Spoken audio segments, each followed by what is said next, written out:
added more duct tape, so that's always a good sign. This is not too bad.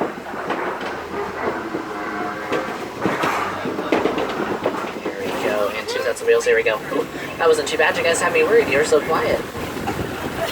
Well, we are making our way through a red clay pit. Elephants like to eat red clay for all of the minerals and nutrients it has, so it acts like a multi-bound that we take. And there's footprints and tusk marks around here, so hopefully we are heading towards a herd. There's a couple out there on that left side. It does look like there's a couple more a little bit further out, so we'll try to make our way towards them too. But whenever you see a herd, kind of like this one, or a very large herd of elephants, it's going to be all females with their young. So these herds are going to be led by a matriarch, that is usually the oldest, most wise female that is in charge. When a male elephant reaches maturity, anywhere from 9 to 15 years old, he is actually going to be pushed out of that herd. He's going to go off by himself, or that male elephant might join a bachelor group.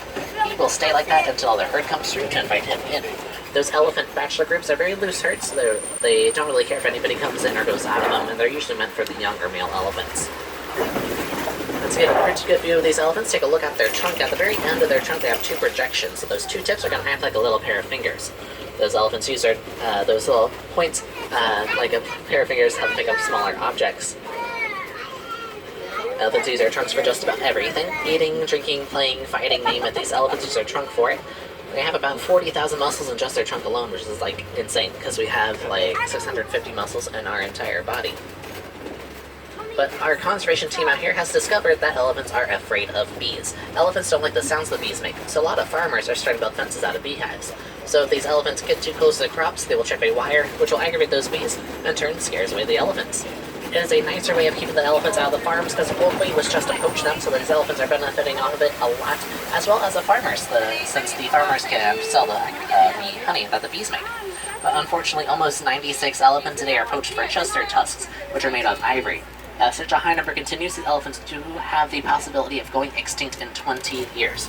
That's why it's so important to try to stop the trade of ivory out there in the world, especially on the black market, since these elephants are the only source of it. Come up on this island are greater flamingos. They are the tallest species, about 5 feet tall. They are also the lightest colored pink.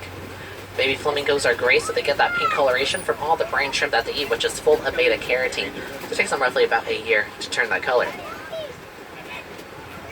Flamingos are filter feeders, so you can see them with their heads upside down in the water, filtering that water through those beaks, eating up all those small crustaceans, and every once in a while I can see them doing a little dance in the water, a little shuffle, and that kicks up the sand and just kicks up their food as well.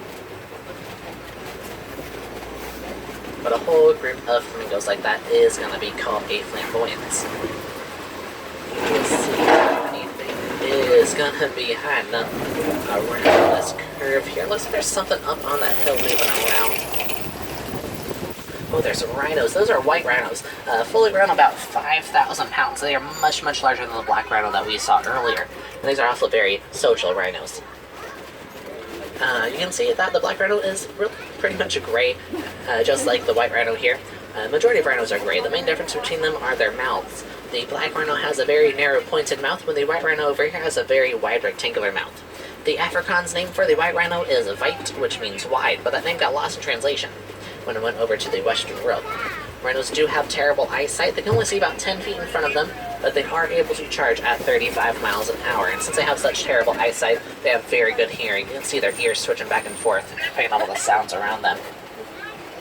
Rhinos' horns are made out of keratin. That's the same thing our fingernails and hair are made out of. So they do continuously grow. They'll grow about 3 to 6 inches a year.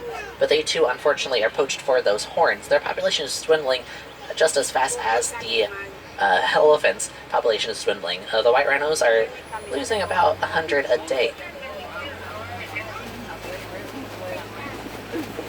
So those horns are also being sold out there on the black market. A lot of poachers think that they are made out of the same thing the elephant's tusks are made out of, but they're not. About 11 o'clock to the truck. In between those 2 trees, there's a couple of cheetahs laying down. Cheetahs are the fastest land mammal. They can sprint up to 60 miles an hour in 3 seconds.